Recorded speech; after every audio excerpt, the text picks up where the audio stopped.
You probably already knew about World War I and World War II, but did you know about World War Zero? The Russo-Japanese War, also known as World War Zero, happened a decade before World War I and had a significant impact on the power dynamic between the East and the West. Many people believe that it contributed to the causes of the two world wars that followed.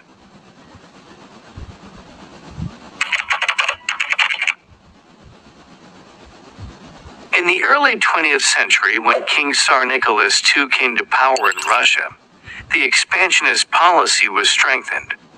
The Tsar was interested in acquiring new territory and expanding the Russian Empire, especially in increasing Russia's influence in Asia.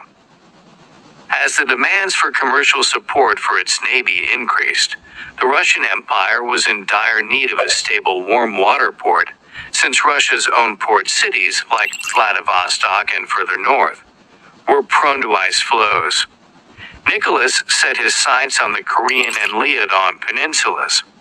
The Russian Empire already had a 25-year lease on a port on the Liaodong Peninsula, Port Arthur from China, but it wanted to have a base of operations permanently under its control.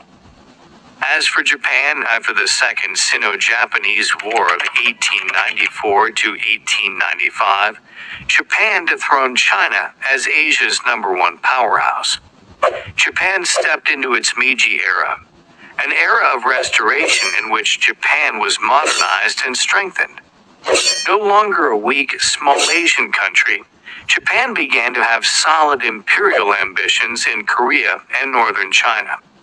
The Japanese already had concerns about Russia's growing power in Asia since the First Sino-Japanese War of 1895, because Russia had aided China's Qing dynasty during that conflict. Japan had controlled the Korean peninsula since the mid-1890s, but when many Russian traders moved into Manchuria, an area located in northwest China, those concerns intensified. In response, Japan signed a treaty with Britain to assist one another in protecting their respective interests in Asia. The treaty effectively removed the threat of other European powers' involvement if hostilities with Russia occurred.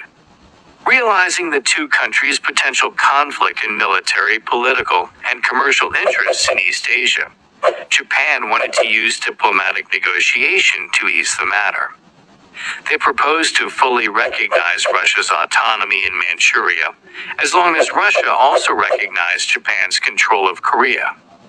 However, Russia viewed Japan as an easy component, unable to match Russia's centuries-long history of military power. Filled with overconfidence and arrogance, Nicholas II stalled the negotiation while ordering Japan to minimize its influence in Korea. In early 1904, negotiations between the two countries eventually broke down, and the two sides were on the brink of war.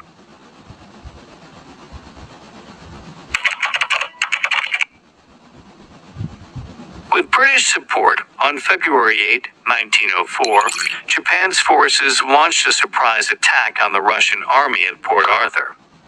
3 hours later, the country declared war on Russia, marking the beginning of an 18-month-long conflict that shook the world at the time. On February 9, under the commandership of Admiral Togo Hayachiro, the Japanese Imperial Navy sent 10 torpedo boats to attack Russian naval vessels, significantly damaging 3 of the biggest Russian battleships, Cesarevich, Rethisen, and Pallada. On land, Port Arthur was most heavily guarded at its eastern sector with barbed wire, landmines, and heavy guns. Overall, more than 600 guns, 60 machine guns, and 40,000 men defended this port. Eventually, 17,000 Russian men reinforced the original 40,000. And when the Russian Navy was forced back into the harbor, many naval guns were planted on shore. The fort could effectively ward off the Japanese, but the Japanese Navy was superior in size and quantity. By August 1904, the Japanese had surrounded and laid siege to Port Arthur. More than 100,000 Japanese soldiers officers surrounded the port city, digging kilometers of trenches and attacking the city's fortifications with heavy weaponry. In September 1904, several weeks into the siege, the Russian Baltic Fleet was deployed to Asia to aid the country's garrison in Port Arthur. 28 ships left from Europe for this mission. Upon leaving the Baltic Sea and the North Sea, Russian ships mistakenly fired at British fishing boats, thinking those were Japanese boats. This mishap, known as the Dogger Bank Incident, almost drew Britain into the war. Every moment of the Russian Baltic Fleet was kept tracked by the Japanese.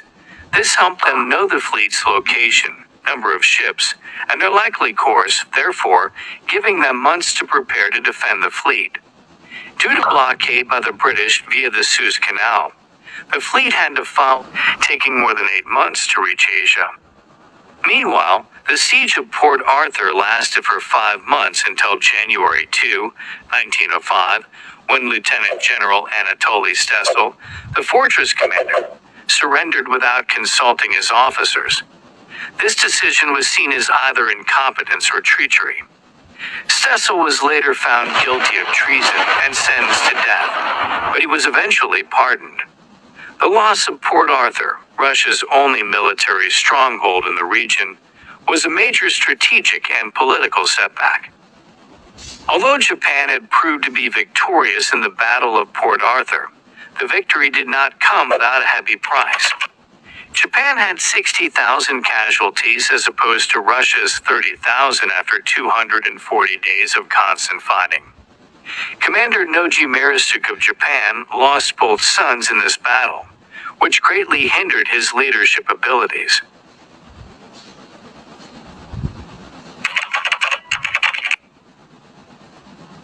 The final and biggest land battle in the conflict began from February 20 to March 10, 1905, when the Japanese forces attacked the Russians in Mukden, an area in northeast China now known as the infamous Battle of Mukden. After their victory at Port Arthur, the entire Japanese land army was firmly determined to destroy the Russian army. On Russia's side, General Alexei Kuropatkin, Nicholas II's Minister of War, arranged 3 Russian troops to defend the Japanese, which comprised 330,000 men and 1,475 guns. This force would hold strong against 3 Japanese armies under Marshal Iwao Aoyama, who had 270,000 men and 1,062 guns. After 3 weeks of fighting, however, Kuropatkin decided to draw off his troops to the north, leaving Mukden in the hands of the Japanese. Losses in this battle were hefty, with approximately 89,000 Russian and 71,000 Japanese deaths. In the summer of 1905, the Russian Baltic Fleet arrived in the East Asia Sea with the goal of gaining sea command in order to defeat the Japanese. After joining forces with reinforcements in Cam Ranh Bay, Vietnam, Admiral Zinovy Petrovich Rozhestvensky, the commander of the Russian fleet, felt confident in the strength of his army. In May of that year, the Russian Baltic Fleet reached the Straits of Tsushima. However, the smaller but faster and more well-prepared Japanese Navy was waiting on the southern Korean coast near Busan. When the Russians approached on May 27, 1905, they were immediately ambushed. During the 2-day battle, 2/3 of the Russian fleet was sunk. 6 ships were captured. Only 4 went back to Vladivostok in Russia, and 6 took refuge in neutral ports. It was a dramatic and decisive defeat. The Russian Baltic Fleet was shattered, and Russia's hope to gain mastery of the sea and attempt to win the Russo-Japanese War came to an end.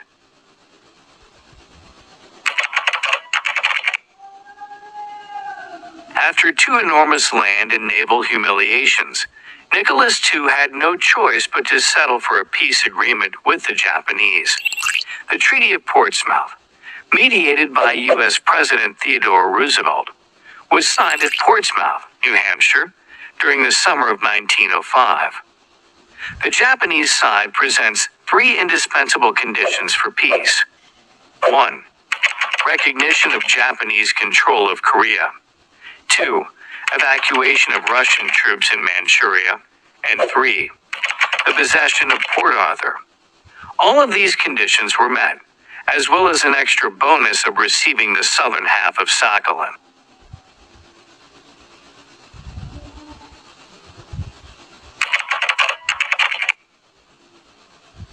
The Russo-Japanese War sharpened the impact of the economic recession gripping Russia. The Tsar's government increased military spending by 50%, when production levels and government revenues were both falling. Many historians believe this war prompted the First Russian Revolution in 1905 and the February Revolution in 1917. This marked the first time an Eastern power had ever defeated a Western power. The defeat dramatically changed Western perceptions of the East. Japan was no longer seen as weak, but as a significant geopolitical player and an equal partner and ally.